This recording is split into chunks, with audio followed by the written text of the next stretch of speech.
주진우 의원입니다. 저는 포괄적인 차별금지법에 대해서 명백한 반대 입장입니다.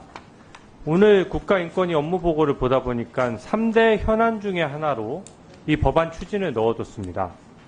그리고 굉장히 정치적인 표현을 썼는데 이 법 제정에 차별금지법을 입법 논의한다고 하면 22대 국회의 역사적인 행보가 될 것이다. 이런 표현까지도 있어요. 그리고 국회에 적극적인 협조를 구한다고 하는데 이렇게 논란이 많은 법안이고 실제 반대하는 분들이 많은데 저는 왜 이렇게 졸속 추진하려고 하는 것인지 이해할 수가 없습니다.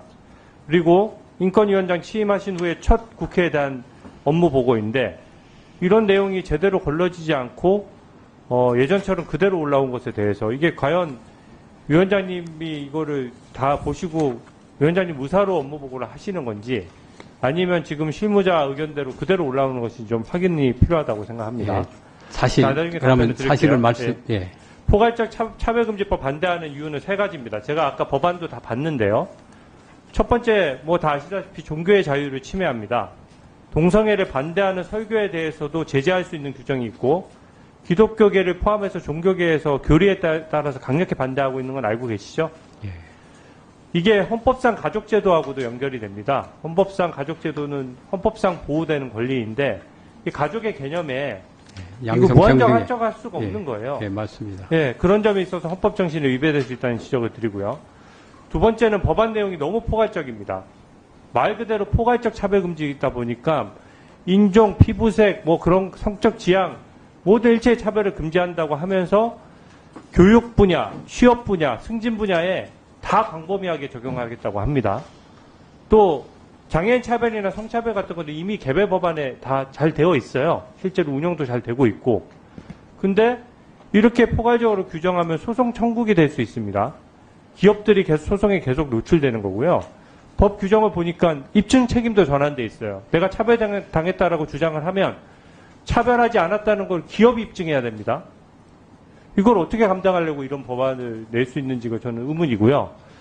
이 제재도 징벌적인 손해배상 청구까지 가능하도록 되어 있습니다. 그리고 마지막으로 이 법안이 더 문제인 것은 국가인권위원회의 위상과 조직 논리를 너무 앞세운 법안이에요. 인권위원회 조직 친화적인 법안입니다. 이게 일단 모든 기관들에 대해서 모든 차별 행위에 대해서 인권위가 다 조사해서 시정명령 내릴 수 있는데 안 들으면 이행강제금 3천만 원을 부과하고 말 들을 때까지 계속 부과할 수 있어요. 무한정. 그것도 말이 안 되는 데다가요. 진정서 하나만 받으면 모든 정부 부처, 공공기관, 기업에 다 관여할 수 있고 이게 인권위원회가 국가 권력에서 독립하라는 것이지 정부와 국민 위에 군림하라는 게 아니거든요.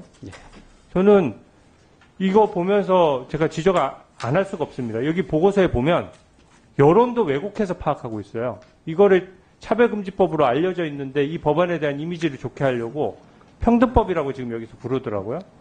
이 차별금지법에 대해서 업무보고서에 버젓이 국민 90%가 찬성한다고 돼 있어요. 어떻게 인권위원회에서 국가 예산을 들여가지고 여론조사를 하는데 어떻게 이런 논쟁적이고 반대하는 사람이 이렇게 많은 법안이 90% 찬성한다는 게 보고서에 버젓이 올라올 수 있습니까? 이게 90% 찬성은 말이 안 되는 것이요. 2006년도부터 이게 논의가 됐는데 10명 발의할 의원을 못 찾아서 발의 못했던 국회가 더 많아요. 그리고 최근 들어서 발표된 게 21대 국회에서 2021년 8월 민주당 권인석 의원이 대표 발의한 법안이 겨우 17명 모아서 공동 발의했습니다. 이게 지금 인권위 직원들이 어떻게 생각하는지 몰라도 국민적인 합의는 전혀 이루어지지 않았거든요. 이 점에 대해서 한번 말씀해 주십시오. 간략히 말씀드리면은 인권위에 가서 제가 직원들로부터 확인한 바에 의하면은 직원들도 이 내용을 모르는 직원들이 태반이었습니다. 그런 문제점이 있고 또 공청회 같은 것도 제대로 이루어지지 않은 걸로 확인을 했습니다. 네.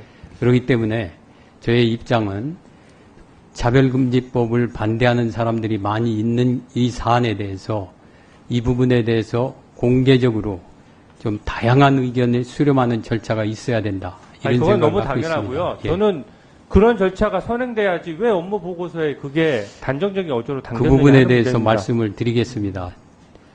저는 이 부분에 대해서 사실 제가 보고를 받았는지 기억이 없습니다. 그런데 이거를 보고한 직원은 이 부분에 대해서 저한테 보고를 했다고 하고 그날 굉장히 바빴다고 합니다.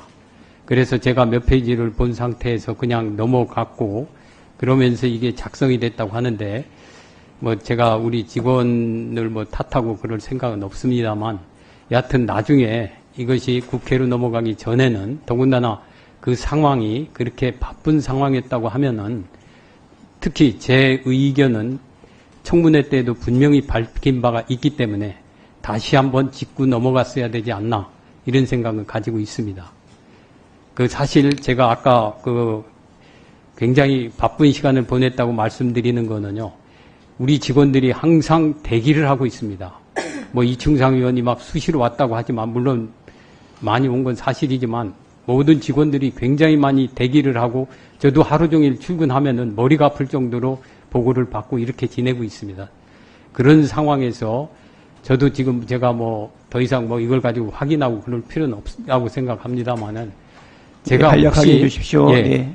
간과를 했다고 하면은 여하튼 우리 직원들이 제가 청문회 때 명백히 제 입장을 밝혔기 때문에 그것이 좀 반영됐으면 더 좋았지 않나 그런 생각을 갖고 있습니다. 네, 수고하셨습니다. 네, 권 의원님.